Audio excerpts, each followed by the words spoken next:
Friends, over the years, you and I have driven a lot of these, a couple of these, but never one of these, which I find particularly odd, being I have an unusual infatuation for anything with 4 wheels, or really 3 wheels for that matter, that is British.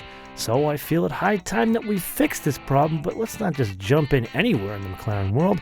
No, let's drive Woking's latest, something that borrows a bit from its road car big brothers, but also takes some from the heritage, yet has a completely different mission.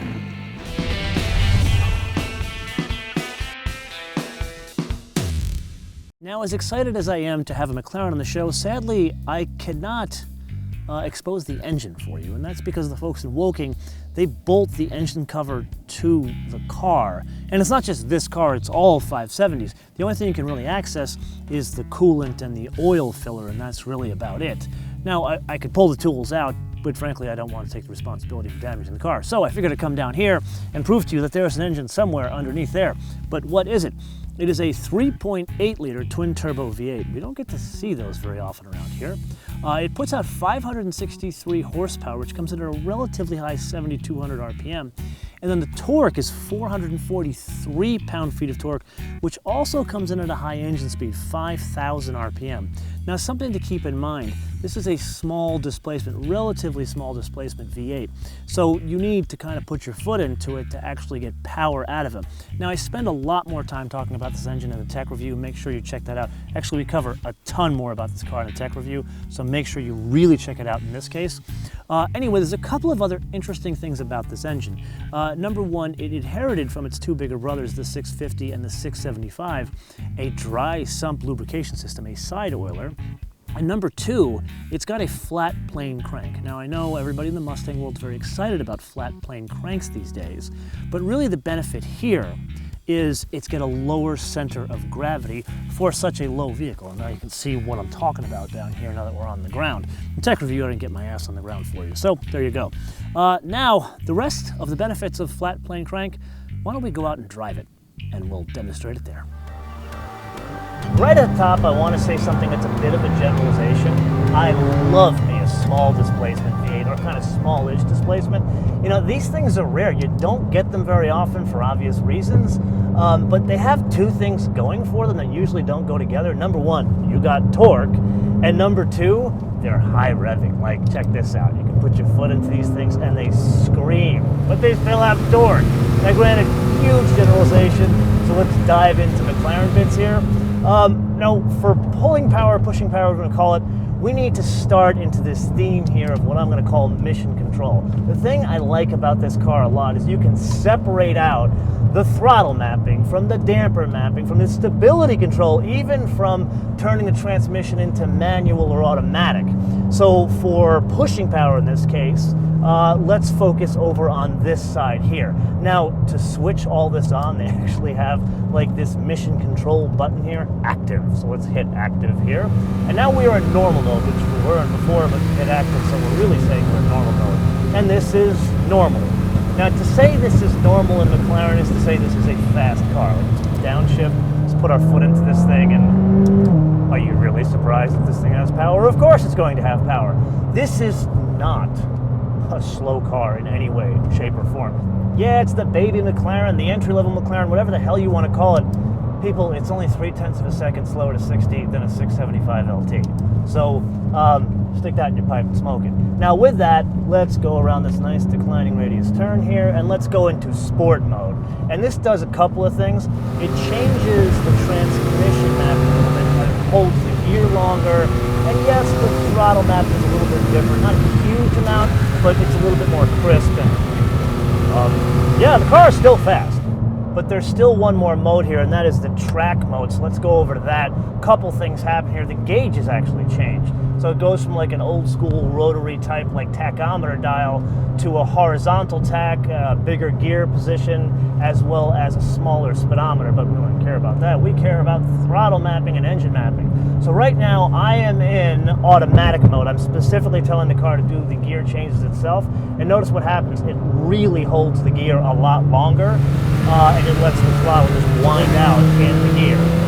So I really have to push it for it to change gear. Fascinating that it actually does this. Now, as an aside, you can tell the transmission that you want to do shifting here, but putting all of that together, whatever mode you're in, if you're on the edge of your seat wondering if the runt of the litter had pulling power or pushing power or was just plain fast enough, let's just say you can put that fear to rest. Now this is the part of the episode where we normally talk about driving dynamics, but once again the folks here in Woking decided I needed to get on my butt again, because the reality is driving dynamics with this thing start with the carbon fiber tub. So I brought my friend Kumo here to explain it to you, and if you follow us on Facebook, you have met Kumo many times before. What he wanted to tell you was all about this tub here. So in the 650s and the 675s, the tub has a higher sill. So if you are driving like a Lotus Elise, same kind of thing, a higher sill here. But in this case, they lowered the sill so you can get in and out a lot easier. But really, how does that affect driving dynamics? Well, the whole tub itself here is only 165 pounds, and that's 165 pounds of a 2,895 pound car. As a basis of comparison, that is like 300 pounds lighter than a 911. It's like 10% of a 911 lighter. That's quite a bit different. Now, Kumo and I covered in the tech review a bunch of other stuff about driving dynamics. Like, for example, it's not just a carbon fiber tub here. Like other McLarens, there's bits hanging off the carbon fiber tub, but in this case, instead of it being carbon fiber or composites, it's actually aluminum. And then, of course, there's carbon ceramic rotors. We cover the details. And what, it was 394 in the front and 380 in the rear, is that right? Oh yeah, the pistons, right? Yes, he wants to make sure you guys know that the front caliper is a 6-piston and the rear caliper is 4-piston. And again, we cover this more in the tech review, but really, Kumo now wants to find out how this all works out on the road. Although, I don't have the heart to tell him that I don't want white hair in the car. Okay, so driving dynamics. Now here we need to kind of break this up into a couple of different points, but we're going to do that again with our mission control over here, but this time with the left knob. So once again, let's go ahead and switch on the system with the activate button. Let's go to DEFCON 2. And now we're in normal mode. Basically, this is the softest setting. And the softest setting is not soft at all. This is, let's call this compliant. And frankly, if you're buying a car like this, compliant is just fine for you. But now let's switch to sport mode, and a couple things happen here. The suspension basically firms up. You're starting to feel like the undulations in the road, the imperfections, even some of like the markings in the road. But now really what we got to deal with is go around turns, and this is where it starts to come alive. And there's virtually no pitch, squat, dive, or roll. Like even in the normal mode, there's virtually no pitch, squat, dive, or roll. But here it's almost flat cornering. Okay, but now the road is going to start changing up ahead here, so let's do two things. Let's switch to track mode, and let's switch to track mode in the throttle mapping as well. Let's downshift, go around this beautiful declining radius turn here, and it's not virtually, it's flat cornering. That's what you get in this mode. Like, if I'm being brutally honest here, this is like you can't push the car to its limits mode. I just wish we were on a track here. Like, I think we should change the name of this mode to something like, unless you draw a paycheck from a qualified F1 team as a pilot, you can't push this car to its limits mode. Yeah, I think that works. Now, before we press on from driving dynamics, there's just one more thing, and that is this button down here. It looks like some of the others, but in reality that's the magic button. So let's engage it, let's downshift here, and what you are telling the car is I want to go to dynamic mode. You and I would call it magic mode, and basically what it does is it separates out the stability control from the rest of the programming, however you have it set up, whether it be normal, track, or sport. So you're increasing the limits of intervention, which means you can have some more fun, like this beautiful turn we got coming around here. Let's downshift, let's put our foot into it, come out of this thing, and all of a sudden it's you controlling the car, not McLaren engineers. And that is something wonderful. Now this is the point of the episode where you and I have to have a come to Jesus discussion. You see, if we were to look back at the history of the interiors of hand-built British sports cars, at least the ones not owned by like an American, German, or Japanese auto conglomerate, well, for lack of a better term, they suck. Like, for example, the switches, usually the domain of like 1974 AMC Gremlin technology in cars like these, but here, actually someone paid attention, and you can't find them like in a parts bin from some other manufacturer, and they actually look like they belong in a car that cost as much as a house. Well, a house in either the Midwest or the Midlands, but you get my point. And then another example. You see, they borrowed the Volvo playbook in that the speakers here that are optional, they're bulletproof. And then this specific car has this odd-looking speaker on top of the dash. That to me, it looks like a scale model from something like 20,000 Leagues Under the Sea, but actually, it's like inspired by the design from the folks at Bowers & Wilkins, and it comes straight from their like high-end home speakers. And then there's the infotainment system. Now, you can be forgiven if you've driven a Jaguar as of late and believe that all British in-car infotainment systems have the graphics, speed, and usability of Windows 95. So in this case, not exactly Apple CarPlay, but it actually kinda works. And interestingly, the owner's manual is built into the infotainment system. Now, while this is very cool and I like it, I'd still want like the leather-bound owner's manual for those times that like the lady friend is watching your stupid reality shows and I can geek out at home with an actual book that weighs as much as the car. But back to the business end of the interior. Like, for example, you can have carbon fiber race seats fitted to shave an additional 30 pounds. So that aside, all of this is screwed together surprisingly well, like the air conditioning actually works, which brings up a very unique problem in that you could forget the raison d'etre of this car. So that's why when you switch on the air conditioning, the folks in Woking have designed in a very graphic and purposeful reminder of this car's heritage. Okay, so let's switch out of DEFCON 2 and back down to DEFCON 4. And let's have a discussion about the usability of this interior. So number one, the McLaren branding is pretty apparent all the way through. Like that specific logo they have, notice it's repeated through this like speaker box thing here. And then number two, and this is kind of more important, if you have had experience in a car that you basically sit in a tub, and that's coming from a Lotus guy like me, or other cars, you notice two things. Number one, it's generally more narrow on the inside because you're sitting on the other side of the sill, which means you are too close to your passengers. And I gotta tell you, I've had a couple of people that really have wanted to go for a ride in this thing, and there hasn't been an instance where I feel too close to them like you do in a lease. So there's quite a bit of usable space in this thing. And then as part of that, also with the tubs, the footwells usually get somewhat compromised because they bow in as you get to the front of the footwell, which means it puts the clutch or the dead pedal and you're basically your left foot too far over to the right. Here you don't feel that at all. Now, as part of that overall feeling of spaciousness is the way this dash has been designed here.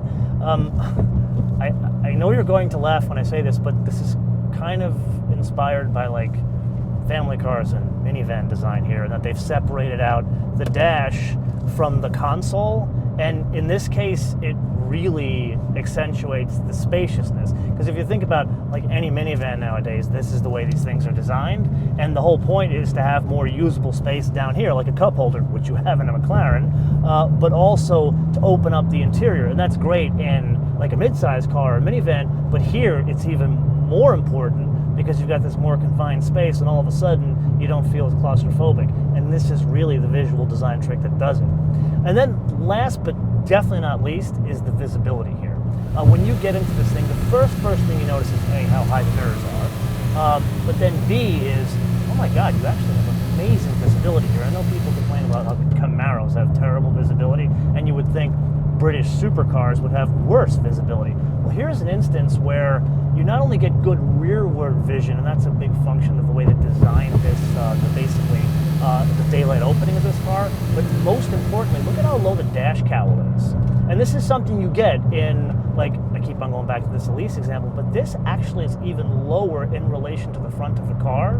But that brings up an unusual problem here. Like the dash binnacle here with the gauges, you actually have to look down a bit farther from your normal eye placement on the road to see any information here. So I would argue the way to kind of improve this, as great as it is to actually have a head-up display, so you're actually not looking down at the dash binnacle, especially when we get into a beautiful turn like this. So is it just me, or are you seeing a theme here as well?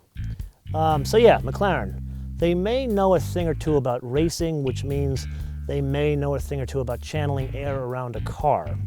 And so the 570, their entry-level road car, what they're doing is each panel has a job to route air around the car. Like for example, the splitter behind me can route air one of 4 different ways, and at that, it could either go into a radiator, go around the car, or provide downforce. Then there's the mirrors, and you would think the mirrors are just mirrors, when in actuality the mirrors actually have another job where they provide air, like they literally point air into one of the radiators to provide more cooling to that radiator, really. Now there's other bits about aerodynamics we covered in the tech review, make sure you check that out. But really, how does that all translate out onto the road? And hopefully not onto Kumo's coat. As we make our way to the bottom of the hill here, there's 2 bits of driving dynamics we still need to cover.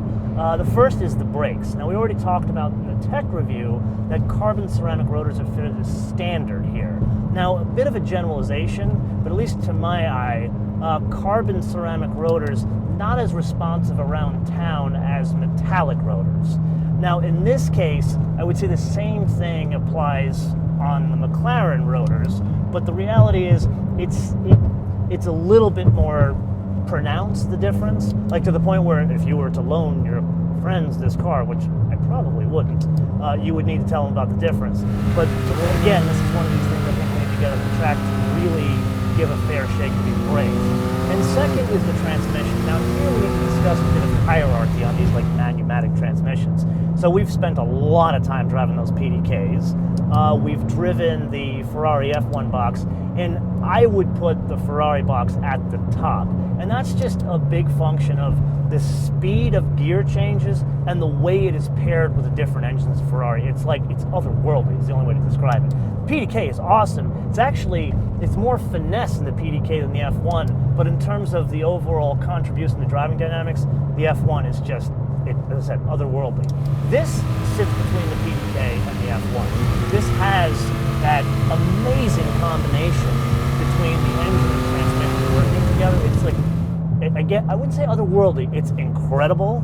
And the gears are more usable. Like the transmission will let you, or at least the mapping of the transmission, the computer will let you use any gear you want, even one in cases that seems somewhat questionable. But then, put all that aside. You know, I've been honest with you guys and said in the end of the tech review that I haven't had a lot of exposure to McLarens prior to this, where I've driven a ton of Porsches, obviously a lot of Lotus, and a bunch of Ferraris. And here's where we get to the point that just fascinates me about this entire car, and that's the transmission. So, how many times over the years have you and I heard, like, yeah, racing makes it to your street car, which is usually marketing crap. But this car, like, there's so much going on here in terms of like real racing technology you saw in an F1 car that is here. Like, I'd love to sit here and tell you that I'm going to point out the brake steer going around this beautiful turn here. I can't sit here and discern that it's actually brake steer that's getting into the apex faster. I'd love to be able to tell you that, but frankly, I'm not that much of a scientist or an F1 pilot. But what I can tell you is this. Do you remember when we spoke with Dave Leone about that no-lift shift thing in the ATS-V?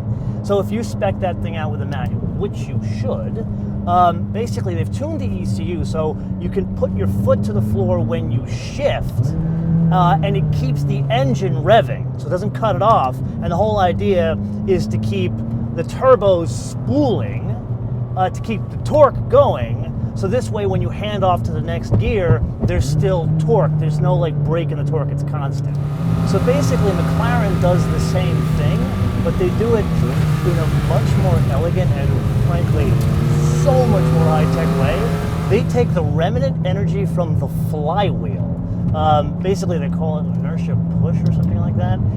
And effectively what it does is if the car is over 6,000 RPM and you're doing a gear shift, whether it's manual or automatic, it keeps the torque going, but it's taking the torque not from expending more energy of the engine. What it's doing is it's taking the torque from the movement of the flywheel to keep the torque constant all the way through the gear shift. If that is not cool and really sums up this entire car, I don't know what is. So in summary, what do we got? Well, in the tech review, I told you this is quite a thing. But that's before we drove it, we dissected it, we did all that stuff. But now, this is the culmination of many years of racing experience that has been filtered on exotic road cars that came before it, and then now applied to a segment of car where we've never seen this focus of racing technology in a car meant for daily driving. And it's somewhat like mind-boggling to see that. Because I've not been shy in telling you that I am a Lotus guy, but there's really two other ways to put this. Number one, the limits of adhesion of this thing and the driving dynamics, you really don't have the sack to push it to those limits. And number two, this is like an Elise on steroids, like I've never experienced before. But that leaves us with a bit of an odd situation, because after a couple of days of driving this thing, I've had this odd dichotomy playing out in my brain, in that I've told you guys I really want a Porsche 991 GT3 or GT3 RS. But now this comes along, and I don't know which one I'd get. Like, I honestly do not have an answer for you that I would pick this over a GT3 RS or a GT3 RS over this. And they're kind of the same on money, yeah. And this one is built by a race constructor, and the Porsche GT3 is built by Porsche Motorsport, at least parts of it. So I'm going to turn the question around to you guys. And the question is very specific. It is, you only get to choose this or a 911 GT3 or GT3 RS. That is it. You don't get to choose like a Lamborghini or something else. These are your choices, very specific. So make your choice and let me know why or why not. And you know what, for good measure, let me know what region of the world you live in and what you currently drive. And I'd actually love to know if you've actually had some experience with McLaren and what it is. Let me know in the comments below or via our social media, MotoManTV all one word, MotoManTV all one word, Facebook, Twitter, and Instagram. And with that, I want to leave you with two things. Number one, make sure you download our fancy new mobile application, which they can download for free at Apple iTunes and Google Play. And number two, a fun fact, and this one Kumo wanted to tell you about. We talked about how many hours it takes to build this thing, but we haven't talked about how British cars, they have like a, let's call it British charm over the years. Well, they've gotten better over the years, but McLaren has actually built in British charm to this, in that if the doors don't open for you, there is a strap on the inside that is beautifully finished in the nicest leather that you can pull to open the door manually. Until I see you next time, bis später.